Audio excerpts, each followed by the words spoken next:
ஏன்னா புதுசா கிராமத்துக்கு வந்திருக்கிறா, கிட்டத்தட்ட 17 வயசு. நீங்களா சென்னை வாசிகள், சென்னையை பார்த்துருப்பீங்க. அந்த பையனுக்கு பாவம் தெரியல. கிராமத்துல புதுசு இங்கிலீஷ்ல பேசுறாங்க. அந்த பையன் இங்கிலீஷும் தெரியாது, எதுவும் தெரியாது. சாதாரண மாணவன், ஸ்லீப்பர் செப்பல் போட்டு வரான் காலேஜுக்கு. எல்லாரும் பார்த்து சிரிக்கிறாங்க. பேண்ட் ஷர்ட்டும் சரியான பேண்ட் ஷர்ட் போடல. அப்படிப்பட்ட ஒரு மாணவன் வந்தா ஒரு நாள் லைப்ரரிக்கு போறான் அந்த பையன்.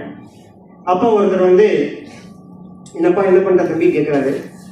அப்படி கேட்கும்போது இந்த மாதிரி நான் ஏதோ கிராமத்தில் இருந்திருக்கேன்னா ஏதோ வாழ்க்கையில் முன்னேற நிற்கிறேன் அப்படின்னு முன்னேறது அவரும் ஃப்ரெண்ட் ஆகிறாப்புல. அதுக்கப்புறம் வந்து அந்த பையன் வந்து சரி என்ன பண்ணலாம்னு வச்சுட்டு யங் சயின்டிஸ்ட் ஆகணும், சயின்டிஸ்ட் ஆகலாம் காலேஜில் இப்போ வெட்டனரி காலேஜில் படித்து சயின்டிஸ்டாக ட்ரை பண்ணுறாப்புல. 3வது வருடம் கல்லூரி படிக்கும்போது அந்த பையன் வந்து மத்திய அரசு நடத்துகிற யங் சயின்டிஸ்ட் ப்ரோக்ராம்ஸ்க்கு வந்து பரீட்சை வந்து கிட்டத்தட்ட 6 மாத காலங்கள் ப்ராஜெக்ட்லாம் பண்ணி அந்த யங் சயின்டிஸ்ட் அவார்டுக்கு செலக்ட் ஆகிறாப்புல. அதுக்கப்புறம் அவங்க காலேஜ் வேலையில்லாத காலேஜ் முடிக்கிறாங்க. 6 மாதம் காலேஜ் ஸ்ட்ரைக் பண்ணிட்டாங்க. அந்த ஸ்ட்ரைக்ல என்ன பண்றது தெரியல இந்த பையனுக்கு. கடைசியில் பார்த்தா இதை காரணமாக வச்சு யாரோ ஒரு அதிகாரி அந்த பையனுக்கு வந்து ஃபெலோஷிப்பை கட் பண்ணிடுறாரு. யங் சயின்டிஸ்ட் ஃபெலோஷிப் மாதம் 8000 ரூபாய் வந்த ஃபெலோஷிப்பை கட் பண்ணிடுறாரு. ஏற்கனவே குடும்பத்தில் வறுமை, கல்லூரியில் கிடைத்த ஒரு ஃபெலோஷிப்பும் கிடைக்கல. என்ன பண்றது தெரியல. அந்த பையன் கண்ணீரோடு அழுது கொண்டு ஒரு நாள் மொட்டை மாட்டி சொல்லிட்டு இருக்கிறான். அப்ப அங்க வந்து அவருடைய நண்பன் அவரை தேர்த்துறாங்க.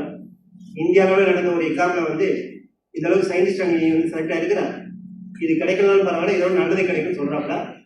அந்த பையன் திரும்பி அழுதுகிட்டே இன்னொரு மறுசீராய்வு எடுத்துட்டு அப்துல் கலாம் ஐயாவுடைய வீட்டுக்கு போறாப்ல. அப்புறம் வந்து சென்னை அண்ணா பல்கலைக்கழகத்தில் சிறப்பு பேராசிரியராக இருக்கிறாரு. அவர்கிட்ட போய் அந்த மனுவை திருப்பி கொடுக்கும். ஐயா, எனக்கு இந்த மாதிரி குடும்பத்தில் கஷ்டம் இருக்குது, எனக்கு இந்த யங் சயின்ஸ் ஃபெலோஷிப் கிடைச்சது, என்னுடைய குறையே இல்லை, காலேஜ் 3 நாள் எனக்கு வந்து ஃபெலோஷிப் கட் ஆயிடுச்சு, என்ன பண்ணலாம், நீங்கள் ஏதாவது வரி வாய்ப்பு கொடுங்கன்னா கடிதம் வந்து பார்க்குறாரு அப்துல் கலாம் ஐயா. பார்த்துட்டு பொதுவாக வந்து அரசியல் அதிகாரிகள் எப்படி இருப்பாங்கன்னா ABCD எப்படி கரெக்டாக இருக்கோ அதே மாதிரி தான் இருப்பாங்க. ரூல்ஸ்னா ரூல்ஸ்.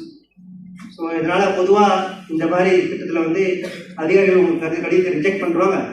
இருந்தாலும் நான் உங்களுக்கு வந்து ரெக்கமெண்ட் பண்ணுறேன், நீங்கள் இன்னொரு தடவை ட்ரை பண்ணிப்பார். அப்படி ஒரு வேளை ரிஜெக்ட் பண்ணிட்டாங்கன்னா கடவுள் உங்களுக்கு வேற ஏதோ பெருசாக அதிகாரம் இருந்துச்சு, அதை நீங்கள் அந்த வழியில் போகணும்னு சொல்லி அந்த பையனுக்கு வந்து அறிவுரை சொல்லி அனுப்புகிறார். இது 3வது கதை. இந்த 3 கதையிலே இருக்கின்ற எல்லா கதாபாத்திரங்களும் உங்கள் முன்னால் இருக்கிறார்கள். கருவுற்றிருந்த போது தன் கருவை கலைக்காத தாய் சின்ன தாய்.